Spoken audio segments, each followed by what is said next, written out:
ce qu'a dit notre ami Saadi, c'est très intéressant. Et moi, je complète juste par l'intérêt qu'on doit donner ou bien au secteur de santé et à l'enseignement. Je crois que si on parle pour les économistes, on dit que ce sont des secteurs qui sont budgétivores, ça veut dire qu'ils consomment beaucoup, mais qui ne produisent pas assez. C'est dans ce contexte qu'on a la certitude que ça sert à quelque chose d'investir dans ces secteurs. Et là, je parle de l'enseignement et de la santé, puisque la priorité dans ces circonstances, de revoir nos priorités et d'investir dans ce sens, puisque on est dans une situation où contenir l'impact économique de la pandémie revient à contenir déjà la pandémie en elle-même. Ça veut dire avoir un système de santé qui est efficace. Et là, je reviens sur les investissements de l'État. Est-ce qu'on investit assez pour avoir généralement un secteur si puissant pour pouvoir affronter ce type de crise?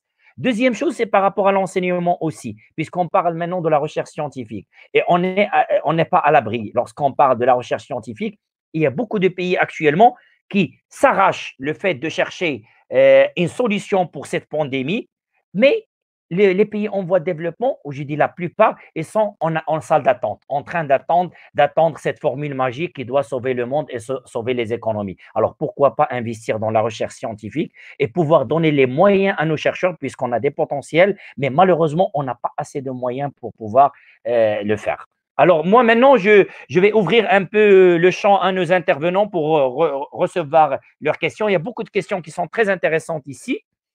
Alors, premièrement, je prends une question ici par rapport à l'intérêt de l'épargne. Alors, aujourd'hui, dans le secteur privé, il y a des gens qui touchent 10 000 dirhams, qui reviennent à 1000 dirhams. Alors, ça doit influencer leur épargne. Alors là, par rapport à cette question, je reprends cette question et je l'adresse à M. Bouzien Dabaji. Si Bouzien Dabaji, lorsqu'on parle de l'épargne, et là, vous avez parlé de ce mécanisme, que le mécanisme de la relance en soi-même dépend en grande partie de la réaction des agents économiques et de l'appareil productif. Et cette réaction, pour relancer la demande, déjà le mécanisme ou bien le noyau fort, c'est l'épargne. On va pouvoir mobiliser cette épargne. Alors, si on est dans un cas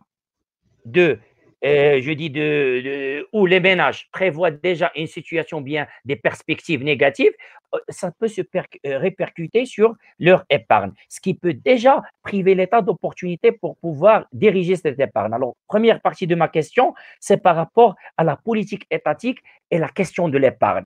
Est-ce que par ces mesures, je me permets de dire mesures pour ne pas fâcher mon ami Saddin, lorsque je parle, je dis, est-ce que ces mesures peuvent encourager les ménages à engager ou bien à adresser leur épargne ou bien utiliser leur épargne pour augmenter, pour consommer plus et investir plus? C'est la première question.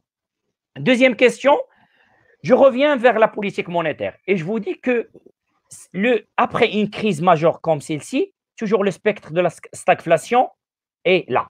Alors, on prévoit déjà une situation de stagflation devant laquelle on a deux solutions. Soit agir, favoriser, comme j'ai dit, faire un arbitrage en faveur d'une politique qui veut absorber le chômage, ou bien pour une politique de limitation de l'inflation, ou bien d'absorption de l'inflation. Alors, à votre avis, quel est le scénario le plus proche pour une économie se développer ou bien en voie de développement comme la nôtre?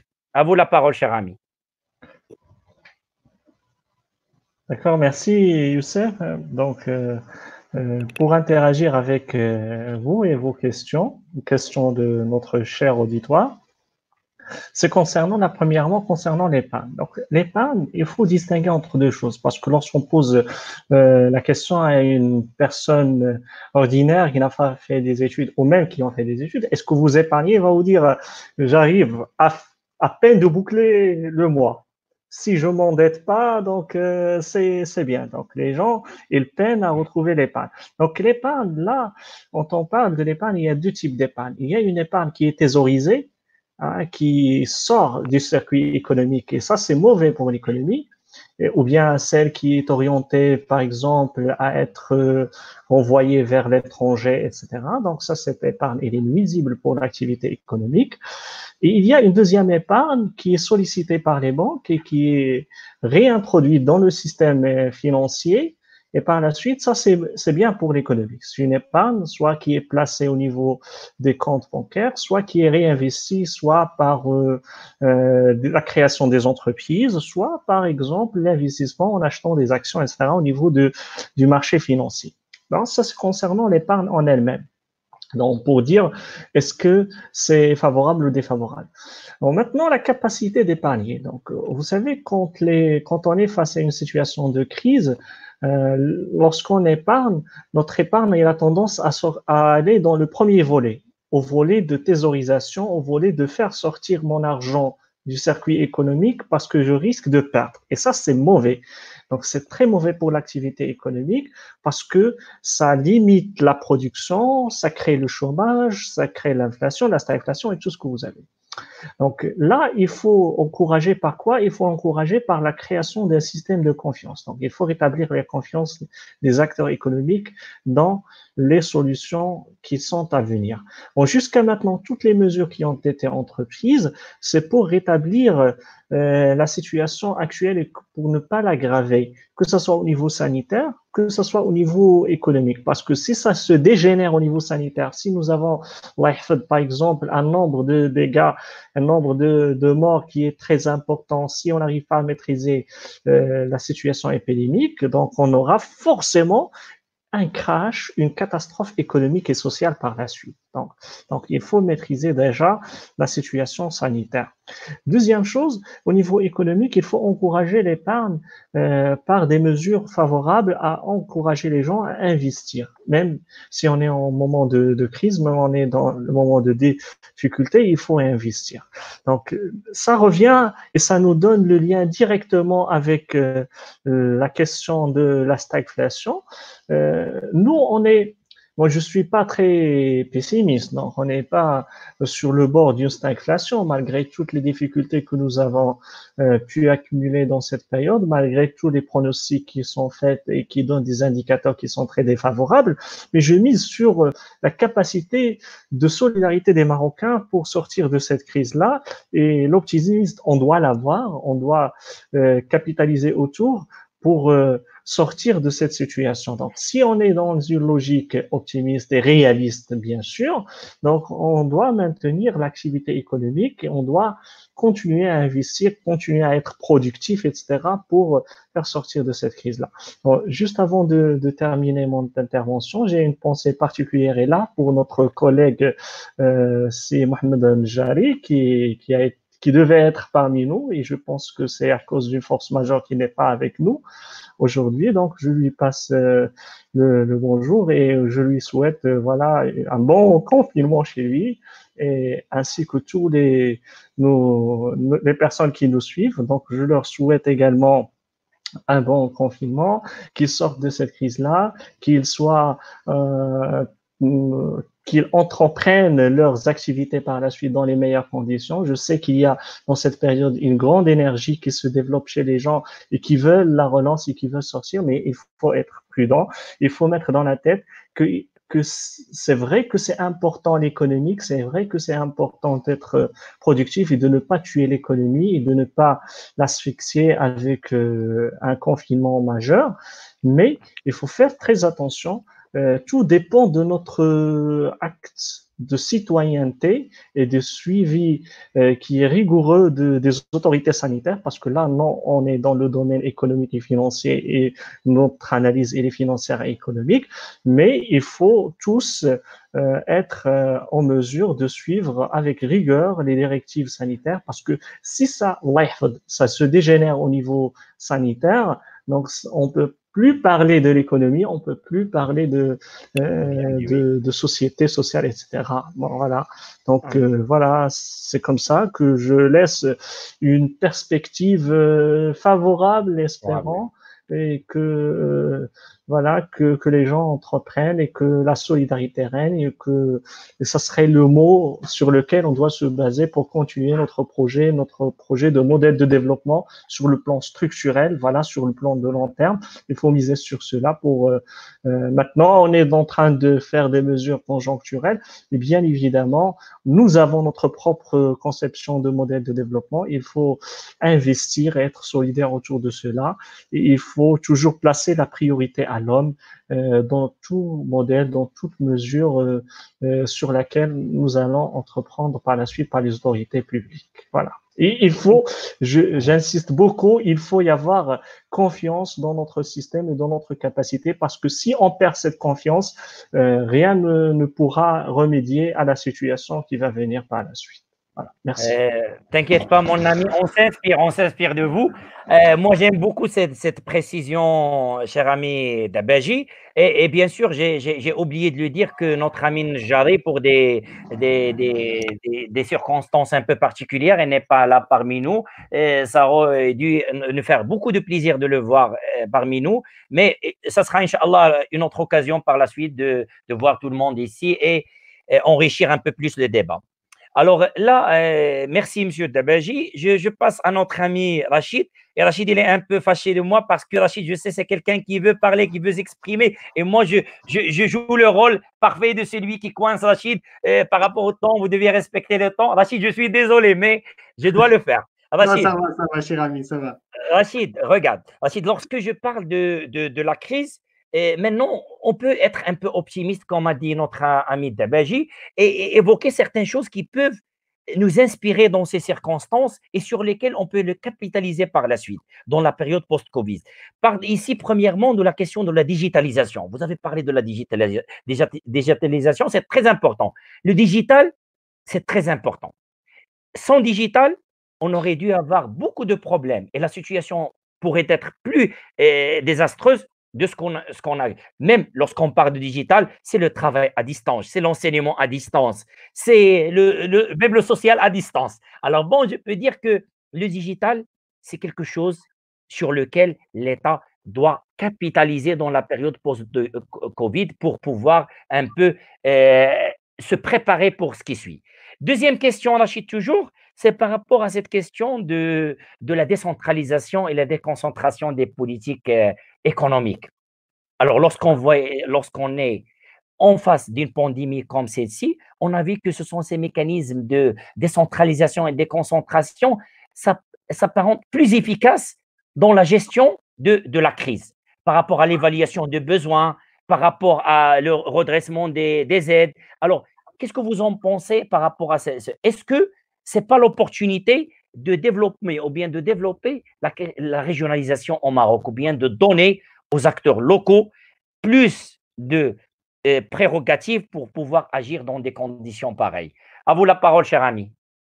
Alors, là, donc, j'ai deux questions, une par rapport à la digitalisation et puis une autre par rapport à la régionalisation et la réponse qu'il peut, par exemple, qu'il peut peut-être apporter donc à la crise. Mais avant de commencer, là, sur ma première intervention, j'étais dans une logique d'expliquer, voilà, perspective, etc. Et je me suis arrêté en fait sur l'analyse de comment les secteurs vont réagir. Par rapport à tout ça, en fait, juste pour compléter la logique, mon raisonnement, et je vais arriver à vos deux questions vers la fin, ok? J'ai dit secteur, etc., parce qu'aujourd'hui, le problème, parce que vous avez dit le débat autour de mesures de la relance avant, parce que je n'ai pas terminé, je n'ai pas encore répondu à ta question la première question. La question qui se pose aujourd'hui, c'est le financement de la relance. C'est elle, en fait, qui fait débat, parce qu'on le sait aujourd'hui au Maroc, donc pour financer toutes ces mesures-là, c'est de l'argent public, n'est-ce pas? Et donc cet argent public, bah, ça vient pas du n'importe où, ça vient justement soit de la fiscalité, soit de la dette. Aujourd'hui au Maroc, on s'est endetté, la fiscalité également il est là. Et cette fiscalité-là, et comme par hasard, il est là justement pour également permettre de payer cette dette. Ok? Là, juste pour dire que le problème, il est là. Et donc, là, c'est un indice, en fait, c'est un facteur qui va nous permettre de dire et de juger par rapport aux mesures prises par le gouvernement. Parce qu'au Maroc, aujourd'hui, il y a un débat entre des économistes, je vais dire, de gauche et des économistes de droite, ceux qui sont de droite qui disent voilà, non à l'endettement, et ceux de gauche qui sont pour la relance à inspiration, je vais dire, donc keynésienne, ok, et donc dépenser pour relancer. Bon, ça, je vais pas. Personnellement, si vous me demandez de prendre position, je vais simplement vous dire qu'on est en temps de crise et qu'on était obligé donc de tout simplement de s'endetter pour pouvoir répondre d'une manière urgente donc à la problématique de générée ou bien provoquée par le Covid-19. Maintenant, vos questions, bien les deux questions que vous m'avez posées, c'est par rapport peut-être au post-crise. C'est le post-crise. C'est en fait des mesures dans le sens de la construction d'une résilience économique ou bien une résilience simplement d'un pilier. Donc, accélérer la digitalisation des PME, oui, aujourd'hui, c'est primordial parce qu'on l'a vu pendant la période de choc Covid-19 que vit le monde actuellement, le monde entier et le Maroc. Donc, a montré en fait que les PME et PMI qui ont pu s'organiser ou bien organiser un travail à distance de tout ou partie de leur travail auront ou bien ils avaient donc une plus grande, je vais dire, résilience, voilà, face à une future situation identique à ce que vit le monde en ce premier semestre de 2020. Donc, la digitalisation, donc, personne ne peut vous dire que ce que vous dites est pas vrai. Ça a prouvé que ça a permis au monde entier donc d'éviter ou bien au moins de minimiser les effets de la crise d'aujourd'hui et de permettre à certaines activités de marcher malgré donc la situation ou bien malgré la situation imposée tout simplement par le confinement et la distanciation sociale et tout ça. Donc, par rapport à la deuxième question, en fait, le Maroc s'est engagé dans cette piste-là de la régionalisation avancée. Mais est-ce qu'il est vraiment activé jusqu'au point de permettre donc à la collectivité territoriale, par exemple, d'apporter des réponses à cette crise-là? Donc, c'est là vraiment où il y a un problème. C'est là où il y a un problème au Maroc. Si vous me dites, est-ce que ces mesures ou bien qui émanent de la collectivité territoriale doivent être, doivent être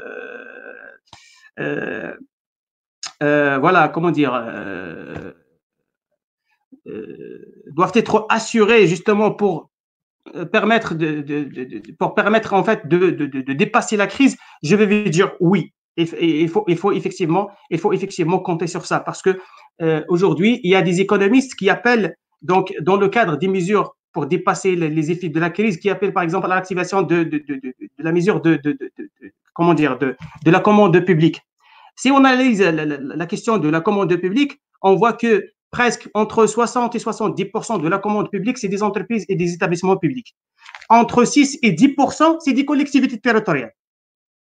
Donc, le pourcentage, et le reste, c'est l'État central. Alors, le pourcentage ici de la commande publique qui revient donc à ces collectivités territoriales qui peuvent par la suite peut-être contribuer à travers cette mesure-là à apporter donc une réponse, donc elle est déjà limitée, mais est-ce qu'ils ont vraiment les marges de manœuvre nécessaires pour vraiment contribuer dans cette dans cette pratique de la commande publique pour pouvoir donc relancer l'économie? Là, vraiment, personnellement, et là, c'est du personnel, donc là, j'en doute, parce que vraiment, le chantier, il est là, le chantier de la régionalisation avancée, il est là, et d'ailleurs, je n'ai qu'à vous citer, par exemple, l'exemple des tests. Hein. Au début, on a beaucoup souffert avec le nombre de tests effectués par jour, donc on était avec des nombres vraiment très médiocres, pour ne pas dire autre chose au départ. Justement, pourquoi? Parce qu'on avait trois laboratoires, par exemple, un à Casa, un à Rabat et deux à Rabat, deux à Casa ou bien à Rabat, bon, trois laboratoires. Donc ça n'a rien à voir vraiment, ça n'a rien à voir avec une distribution équitable et territoriale, donc qui permettra donc de donner donc une réponse locale et territoriale à la crise. Donc maintenant, ce qu'il faut dire, c'est qu'il faut activer ces mécanismes-là, le mécanisme donc de la régionalisation avancée et de la territorialisation, de manière à ce qu'on soit prêt pour ce qui va venir, parce que le territoire a un rôle à jouer en temps de crise. Il a un rôle à jouer en temps de crise, surtout que c'est au niveau local, etc. Surtout au moment de la distanciation sociale, etc. Parce que vous savez même, donc, prendre un échantillon à Oujda pour l'acheminer jusqu'au Casablanca pour pouvoir avoir le résultat, donc c'est déjà bon, ça ne permet pas de respecter déjà donc les conditions, par exemple, de non-voyage entre les villes, etc., etc. Donc, le territoire, si vous dites, est-ce que le territoire a une réponse bon, et ça doit être activé, ce mécanisme,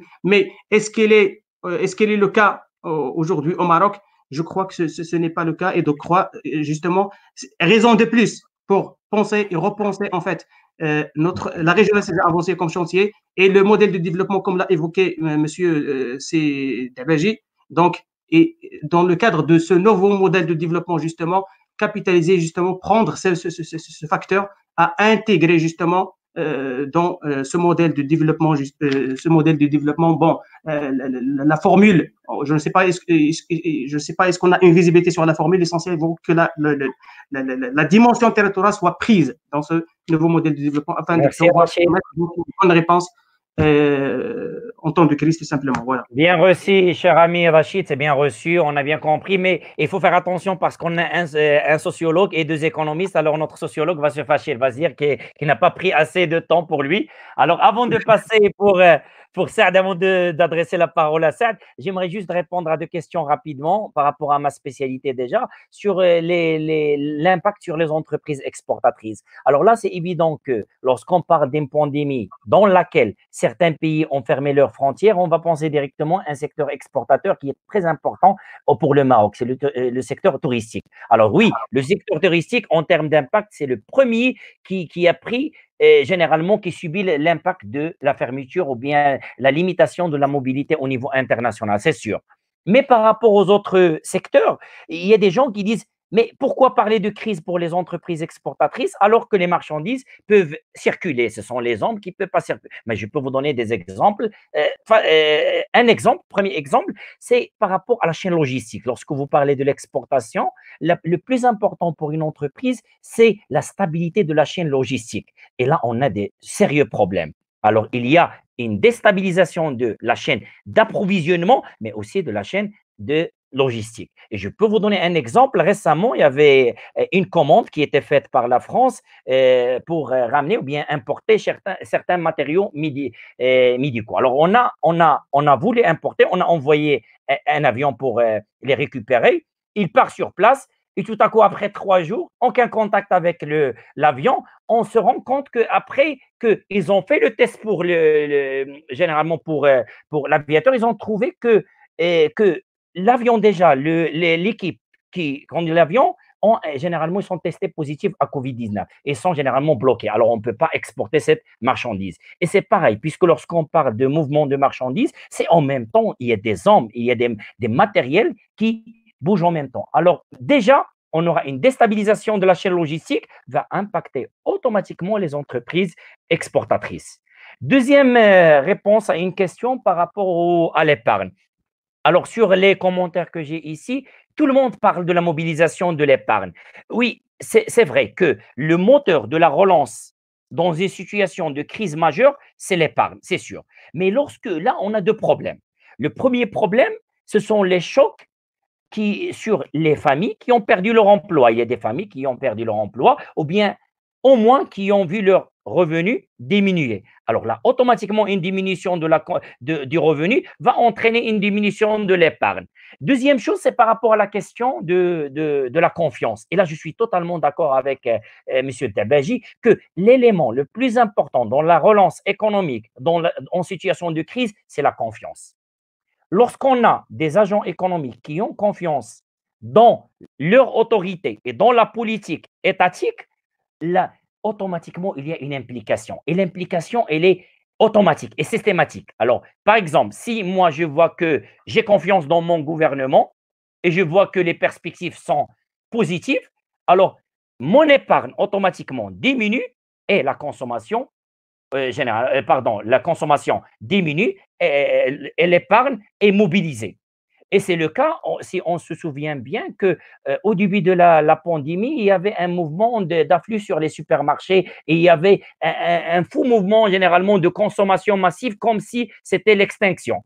Mais c'est logique parce que les gens se disent que peut-être on n'arrivera jamais à contenir la pandémie. Et là, ils vont constituer des épargnes de précaution qui vont diminuer la consommation et par conséquent agir sur un levier très important de la demande, c'est la consommation. De la même manière par rapport aux investissements, si les investisseurs n'ont pas confiance dans la politique étatique, ça risque généralement de diminuer leur investissement et par conséquent un deuxième levier qui est manipulé. Alors là, on aura deux leviers qui sont généralement immobilisés. Alors c'est pour ça que je dis il faut y avoir dans ces conditions précises, il faut y avoir, faire ou bien agir dans le sens de faire un choc de confiance. Et un choc de confiance, c'est par des politiques claires, des objectifs clairs et une mobilisation de tout le monde par rapport à un objectif. Alors, sans trop tarder, je reviens vers Saad Egaman, M. Saad Egaman.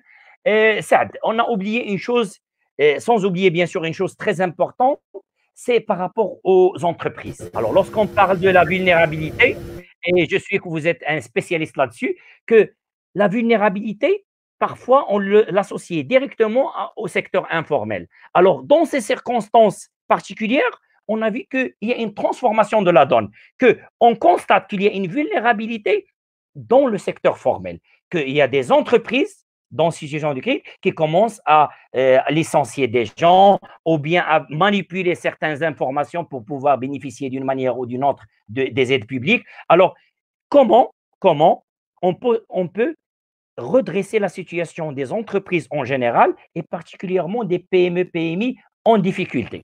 À vous la parole, cher ami. Merci beaucoup, merci Youssef. Donc avant de commencer à parler, discuter les questions, donc j'aimerais aussi saluer notre ami Si Mohamed, absent aujourd'hui. Donc j'aimerais rebondir sur la question de l'épargne, mais sur le plan micro. J'ai participé à une étude de terrain sur les classes moyennes au Maroc et on avait comme profil d'entrée le métier et en plus la catégorie de ménage. Donc on sait qu'au Maroc, vu la tranche très importante des personnes privilèges, c'est déjà une chose de réussite sociale, etc. Donc,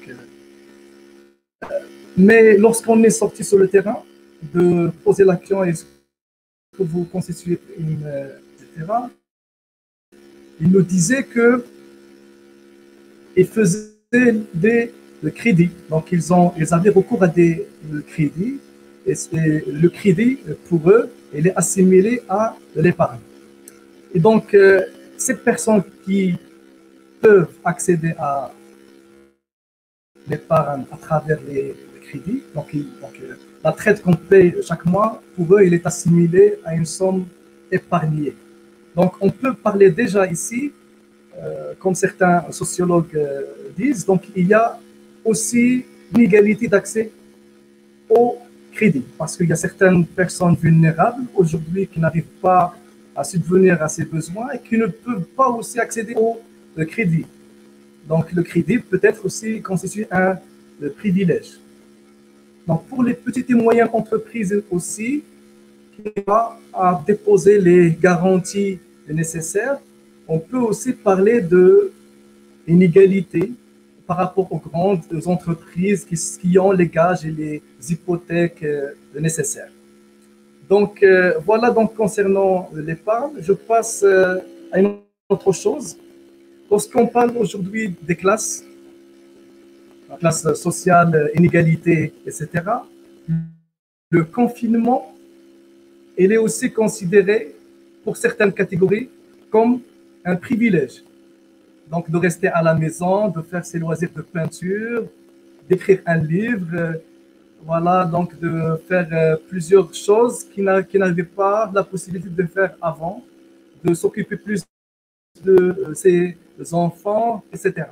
Si la crise perdure, et c'est très difficile aussi parce qu'il y a une certaine interdépendance. Donc les gens pauvres, précaires, classe moyenne, classe riche, donc il y a une interdépendance Donc, personne ne peut vivre seul. Donc, c'est pourquoi, comme a dit la Belgique, donc, il doit y avoir une certaine solidarité. Donc, pour qu'on puisse vivre ensemble, donc, il faut qu'il y ait une certaine solidarité. Je passe aussi rapidement à un autre point concernant la dette. Je parle de la dette publique maintenant. Donc, la dette n'est pas une mauvaise chose. Comme vous le savez, les grands pays capitalistes, etc., donc ils ont toujours recours à la dette pour relancer l'économie, pour faire face à une crise. Ça aussi, c'est une bonne chose. Mais le problème, c'est que lorsque je fais recours, ou bien je recours à la dette pour payer la dette. Donc, c'est là où il y a un problème. Donc, voilà, donc pour faire un peu le tour sur les questions, une question concernant la vulnérabilité du secteur informel, du secteur formel aussi. Donc, il y a dans le secteur formel, il y a plusieurs niveaux. Donc, et aujourd'hui, avec la crise, on a même les secteurs qui étaient vraiment avec des chiffres d'affaires importants, qui se suivent des milliards, etc., ils étaient touchés par la crise aujourd'hui. Le secteur aérien, etc., etc. Mais au niveau petite échelle, ils étaient gravement aussi touchés parce qu'ils se basaient sur la consommation et la consommation de ces ménages qui aussi ont vu leurs revenus baisser. Mais aussi, il y a une chose intéressante et importante qu'on peut citer, c'est l'intervalle entre le secteur formel et le secteur informel, surtout dans le bas de l'échelle. Parce que dans certaines chaînes de valeur, il y a un certain continuum entre les deux. On peut trouver des chaussures qui sont produites dans des magasins formels, etc. Donc, et dans certains aussi dans certaines PME, PMI, ils sont des petites et moyennes entreprises familiales, donc qui se basent sur de petits chiffres d'affaires, etc. Donc, ils étaient aussi touchés par cette crise aujourd'hui.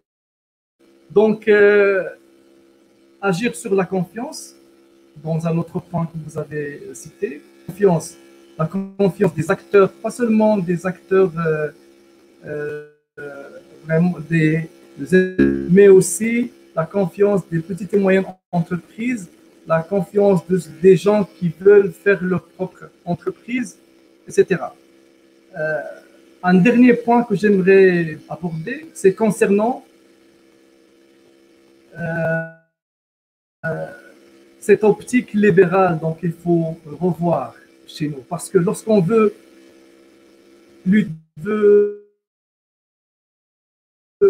relancer l'économie, on est dans l'optique libérale pure, etc. Mais comme j'ai dit au début, il faut une thèse homogène. Donc, il faut que la thèse,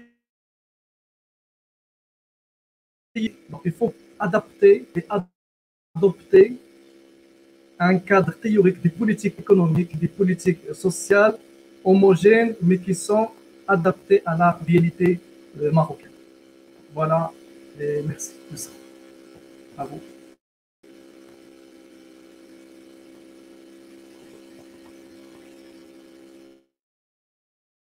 Pardon. Alors, je vous remercie bien, mon cher ami, pour votre intervention. C'est parfaitement intéressante et je suis totalement d'accord et je crois que tout le monde partage cet avis concernant bien sûr, l'investissement dans un cadre ou bien il faut déployer un cadre général de politique publique avec des objectifs clairs et homogènes. Bon, maintenant, je pars auprès de notre invité, M. Rachid Sadghi, et je pose une question. Là, s'il vous plaît, pour tout le monde, j'aimerais clarifier une chose. Cette dernière question, c'est par rapport à votre vision de choses, mais ça sera dans 2 minutes maximum de me dire comment vous voyez. Est-ce qu'on aura un monde avant Covid et après Covid, dans lequel il y aura un Maroc d'après Covid? À vous la parole, Rachid. Vos questions. j'ai pas arrivé à prévoir ce genre de questions. Bon, là, comme tu as dit, tu me demandes un avis un peu personnel. Personnellement, je suis du côté de ceux qui croient que le monde roulera tel qu'il roulait auparavant. Vous savez pourquoi? J'ai l'intime conviction. Pourquoi? Parce que il y avait des guerres. Il y avait la Première Guerre mondiale, il y avait la Deuxième Guerre mondiale, il y avait le crash boursier de 1929, il y avait la crise, la dernière crise de 2008. Mais après, donc, le paradigme restait toujours le même paradigme. Donc, là, c'est un avis personnel. Bien sûr, j'espère très bien qu'on tire profit, qu'on tire pleinement profit et le sens de ce qui est arrivé aujourd'hui, et essayer de remédier surtout l'objectif de notre comment dire, de notre webinaire, c'est l'économie, c'est essayer de remédier aux sources ou bien aux causes qui peuvent nous aider donc à faire face à des éventuelles crises qui viendront dans le futur. Et pour ça, excuse-moi, cher ami, je veux juste terminer avec quelques pistes parce que j'ai resté toujours accroché donc à la question des causes et des sources. La source de l'argent public n'est pas magique. La dette, j'ai dit, et la fiscalité, et à partir de ce moment-là, il faut vraiment penser cette équation complexe aujourd'hui au Maroc. C'est elle qui va nous permettre d'apporter des réponses. Même pour ceux, par exemple, qui refusent de s'endetter, donc comment faire si le système fiscal, c'est le taux d'autosuffisance fiscale aujourd'hui au Maroc ne permet pas, qui est aux alentours de 60%, ne permet pas de répondre à ce genre de crise aujourd'hui. Donc, par rapport à cette question, il faut vraiment revenir sur les débats de la taxe sur la succession, l'impôt sur la fortune, qui sont des options extrêmement pertinentes et qui vont permettre donc à l'État de se doter donc des ressources nécessaires pour faire face à ce genre de crise. Par rapport à l'informel, juste une dernière idée par rapport à l'informel. Ici, il faut vraiment penser à de nouveaux mécanismes pour relever le niveau de recettes également. Et là, je pense particulièrement à l'informel. Pourquoi? Parce que j'estime que le mécanisme de soutien aux travailleurs non déclarés à la CNSS devra aider les pouvoirs publics à identifier les acteurs de cette économie et préparer donc leur intégration, comme ils ont dit mes amis et collègues d'Abaji et également M. Saaddine. Une dernière idée, c'est par rapport donc à la recomposition de la chaîne de valeur mondiale. Le Maroc doit en profiter parce que les acteurs industriels ont compris aujourd'hui que tout miser sur la Chine était une erreur et que le coût de production n'est finalement pas essentiel. Le Maroc donc doit en profiter en identifiant donc les chaînes de valeur qui seront touchées et se positionner dessus. Voilà, donc et d'autres, bien évidemment, d'autres choses qu'il faut toujours prendre dans leur globalité, dans le cadre d'un modèle de développement. Voilà, donc je ne suis pas tardé sur mon avis personnel parce que mon avis personnel, voilà, je crains de ne pas apporter vraiment de plus au débat aujourd'hui, mais avec ces quelques idées, voilà, que j'ai aimé partager avec vous vers la fin de mon intervention. Donc, merci à vous, chers collègues, et à toi particulièrement, cher ami, pour l'invitation encore une fois.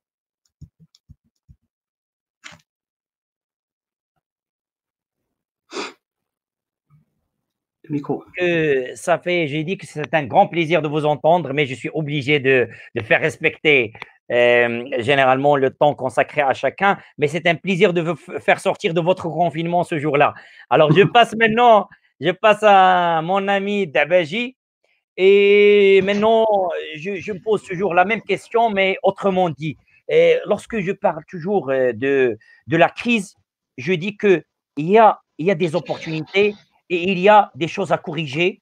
Alors, moi, je vous pose cette question, M. Dabaji, en termes de politique monétaire, quelles sont les pistes à suivre et qu'est-ce qu'on a appris de cette pandémie? À vous la parole.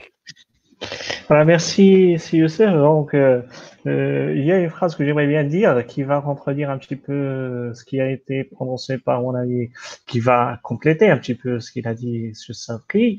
Donc, le monde ne sera jamais comme avant, après Covid. Soit il sera mieux, soit il sera pire. Et c'est à nous de décider comment il doit y être. Est-ce que c'est mieux ou c'est pire? Ça dépendra que de nous, ça dépendra que de notre volonté, de notre confiance, de notre volonté de construire les choses. Donc, revenons maintenant sur les politiques monétaires et je rebondis sur une question qui a été formulée par les intervenants. Les crédits sans intérêt. Bon, moi, je dirais que les crédits sont les crédits. Avec ou sans intérêt, c'est presque, bon, voilà, c'est un coût. Bon, tant que le crédit il est investi et rentable, ça permettra de payer ses intérêts et de dégager une plus-value et ça crée un effet multiplicateur, un effet biais plutôt. Bon, si le crédit il est mal orienté, il n'est pas bien investi, ou bien il est consommé de façon arbitraire, dans ce cas-là, le crédit il est mauvais. Avec les intérêts, c'est pire, mais également sans les intérêts également. Donc maintenant, là, au niveau de la politique monétaire, je vous cache pas que je suis keynésien de vision. Donc voilà. Mais si vous voulez dire que la politique monétaire, donc il faut relancer l'activité économique, il faut baisser le coût de taux d'intérêt, etc. ici au Maroc, parce que c'est élevé. Partout dans le monde, c'est moins élevé que nous, que chez nous.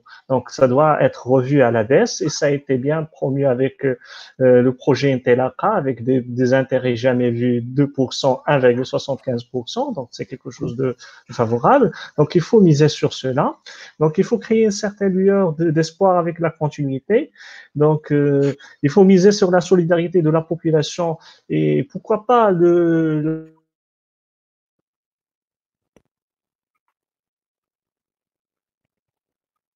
Je crois qu'on a un petit problème du son. pour Abouziane, si vous pouviez pour reprendre, ceux on qui avait un veulent être solidaires au Maroc et orienter ça vers petit...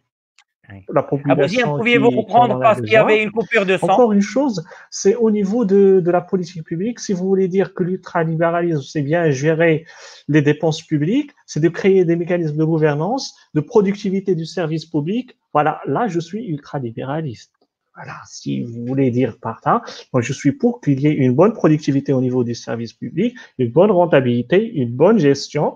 Il ne faut pas délapider les ressources, mais il faut placer l'humain devant, c'est-à-dire il faut que ces services-là soient favorables pour la population. Mais je reviens toujours à dire que le monde ne sera plus jamais comme avant, soit il sera mieux, soit il sera pire, ça dépendra que de nous. Voilà, Alors, merci. bien, plus d'incertitude que de certitude. Merci, cher ami, c'est très intéressant. Et maintenant, j'aimerais, avant de passer la parole à cher ami, notre sociologue Saddine, bon, moi, j'aimerais juste, par rapport à ces mesures, dire une chose très importante, que il faut jamais faire des comparaisons lorsqu'on évoque la politique économique, parce que chaque pays a ses propres spécificités. Lorsqu'on parle d'un pays comme le Maroc, c'est pas l'Égypte, c'est pas la Tunisie, c'est pas les États-Unis, c'est pas le Japon. Alors, toujours, la politique dans ces situations, et je peux dire des situations exceptionnelles, dépend de quoi? Dépend premièrement de la structure de notre économie. Alors, on doit voir la structure de notre économie, qu'est-ce qu'on a comme atout et qu'est-ce qu'on a comme généralement handicap. Et on doit travailler sur nos atouts majeurs. Alors, là, d'une part. Deuxième chose, on doit voir la vulnérabilité de notre économie par rapport au déséquilibre qu'on a déjà évoqué.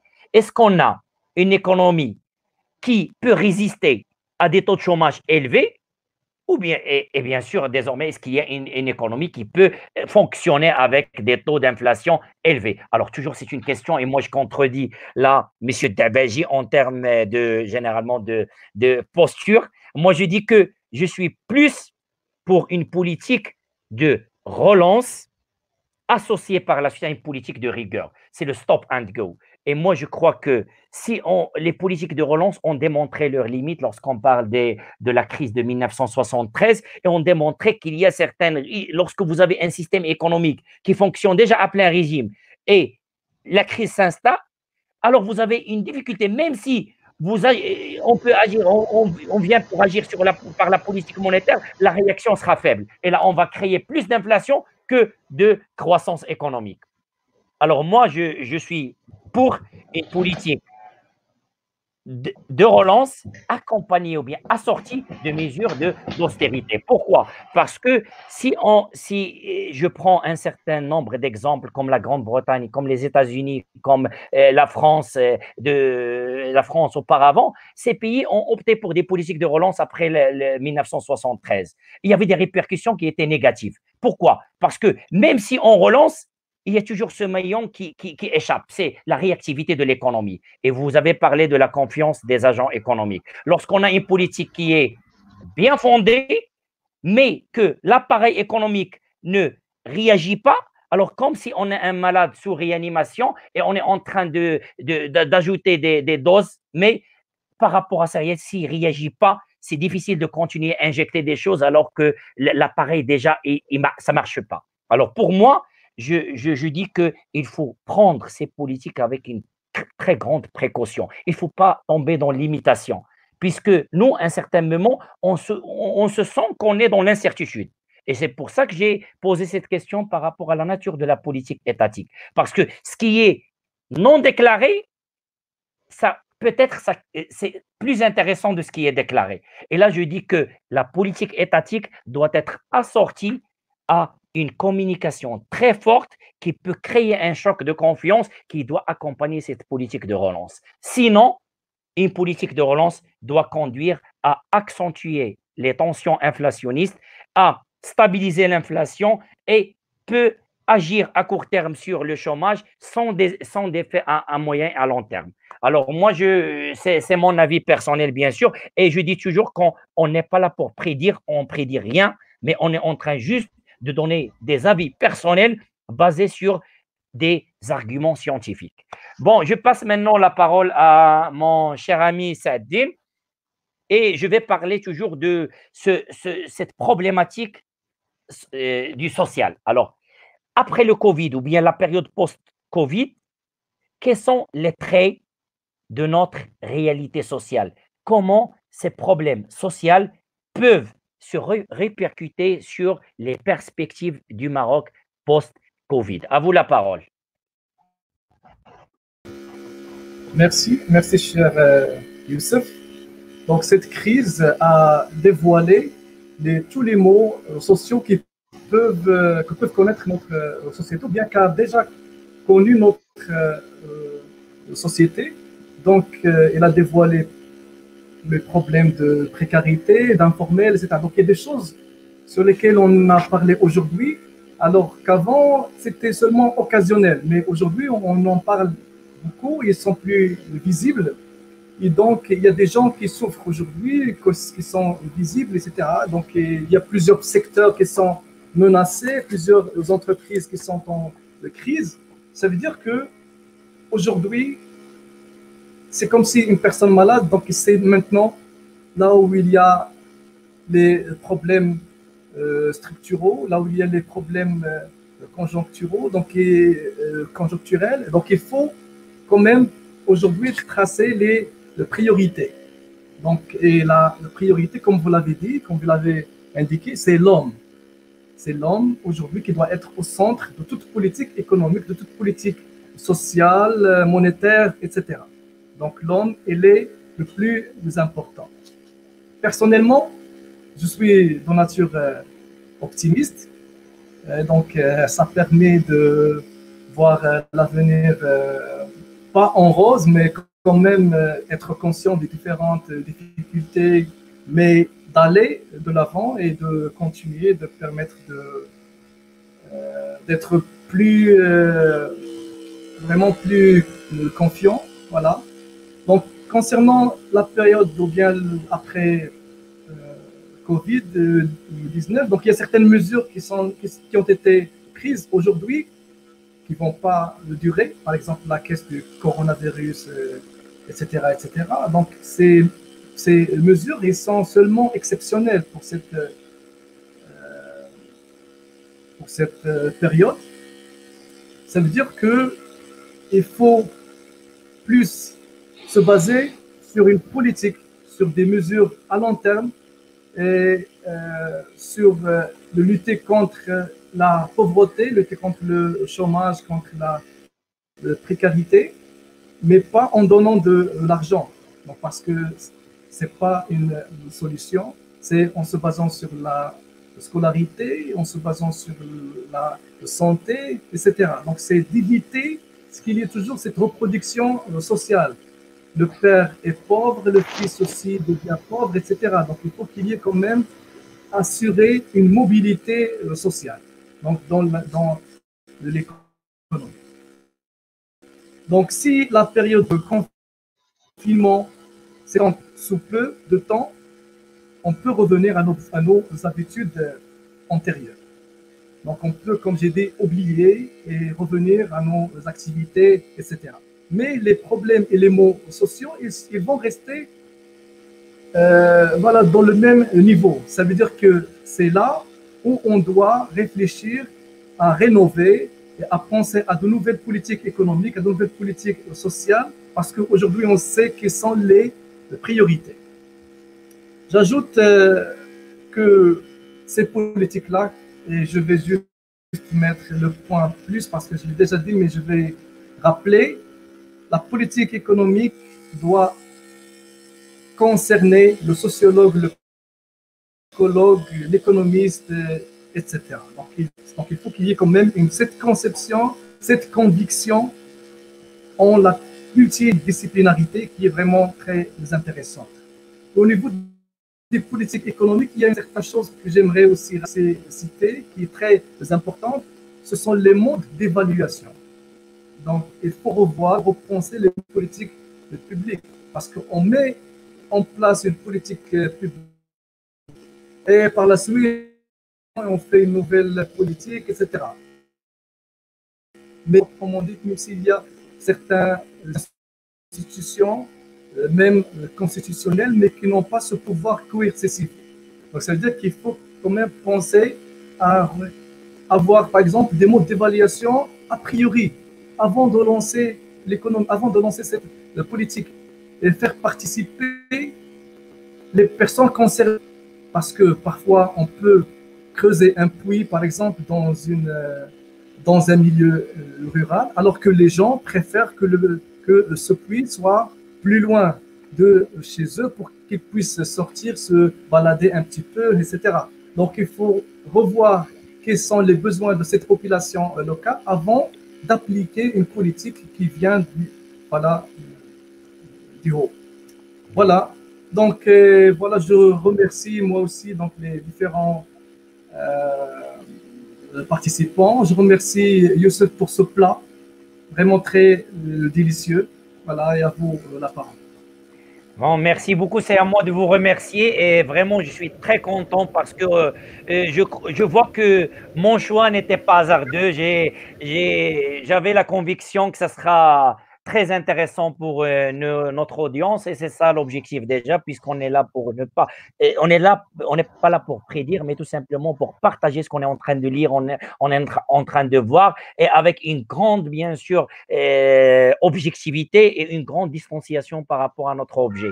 Parce que si on dit les choses comme ils sont, c'est pour dire tout simplement déjà on a le son ici que c'est une alarme qu'on doit finir notre live. Bon, alors là, je crois que notre conférence touche à sa fin, mais je vous laisse le plaisir de dire un dernier mot avant de finir. Un dernier mot, Rachid, rapide. Rachid, à vous la parole. Alors, ça, c'est Et alors, on est là. Rapidement pour tout le monde, un petit mot. Alors, bon, voilà, merci cher ami pour l'invitation. C'était un plaisir d'échanger avec ces Abouziane. C'est une première d'ailleurs. Bon, on se voyait déjà à la fac, mais bon, aujourd'hui, on a échangé. C'était un plaisir. Un plaisir également d'échanger avec Dini Gamen. Donc, on a joué des matchs de football, mais jamais des conférences ensemble. Donc, ça fait du bien. Et voilà, donc sur ce, je vous dis merci à vous tous. C'était vraiment voilà, un plaisir d'être avec vous aujourd'hui. Voilà. Merci à toi également. Merci à toi. Merci, mon ami. C'est M. Davaji. On vous appelle pour les dîners, je crois. Davaji, vous arrivez à nous entendre? Je crois qu'on a un petit problème technique pour Davaji. Il est parti déjà pour prendre le dîner. Mon tour, j'aimerais bien remercier. Ah, il est là. Oui, Dabaji, je vous entends.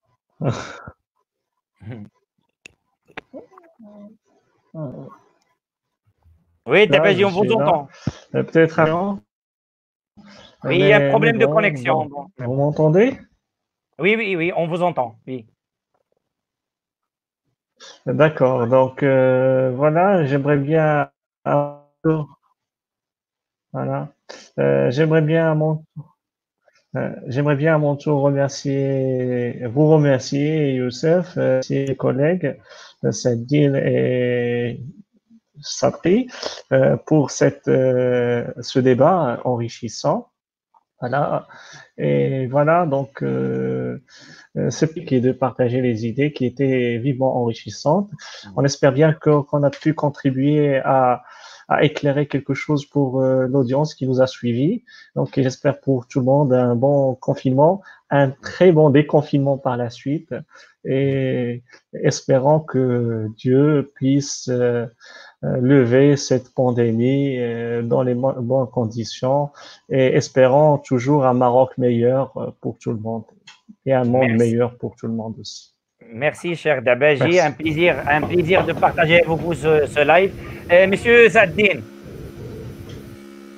Oui, merci, cher Youssef. Moi, j'ai une pensée particulière aux personnes qui ont perdu leur emploi, aux personnes qui ont vu leurs revenus diminuer, aux personnes qui ont souffert pendant le confinement, en espérant le meilleur vers l'avenir.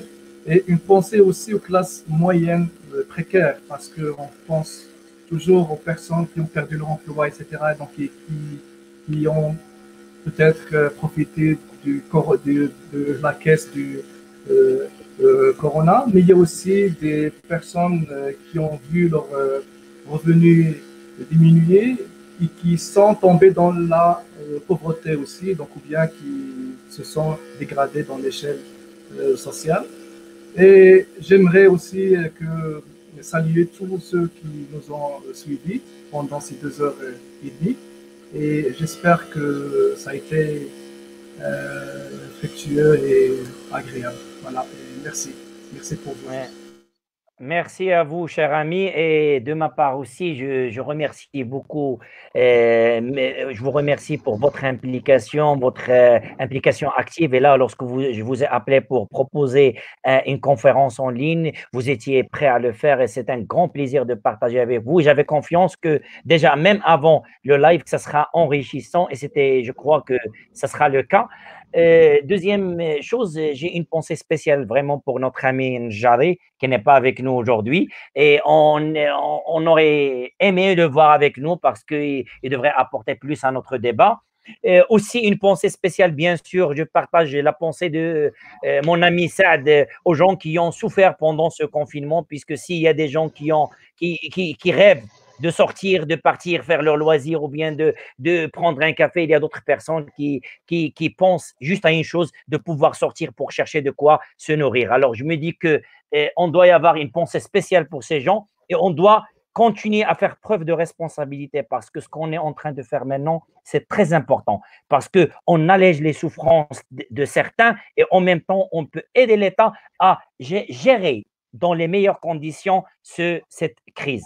Alors, pour ma part, j'espère bien que le déconfinement sera pour demain, ou bien, je dis après le 20, 15 jours, ou bien, mais il faut toujours faire en tête que ce qu'a fait le Maroc, il était un peu, je peux dire, innovant dans le sens où il a pris des mesures qui étaient très, très précipitées par rapport à d'autres pays. On a évité le pire, mais de notre part, on doit faire preuve de responsabilité dans ce sens. Alors, je vous demande de rester confinés et de faire attention à vous et à vos parents, à vos petits, espérons pouvoir apparaître prochainement sur un nouveau live pour répondre à certaines questions. Merci beaucoup. Merci.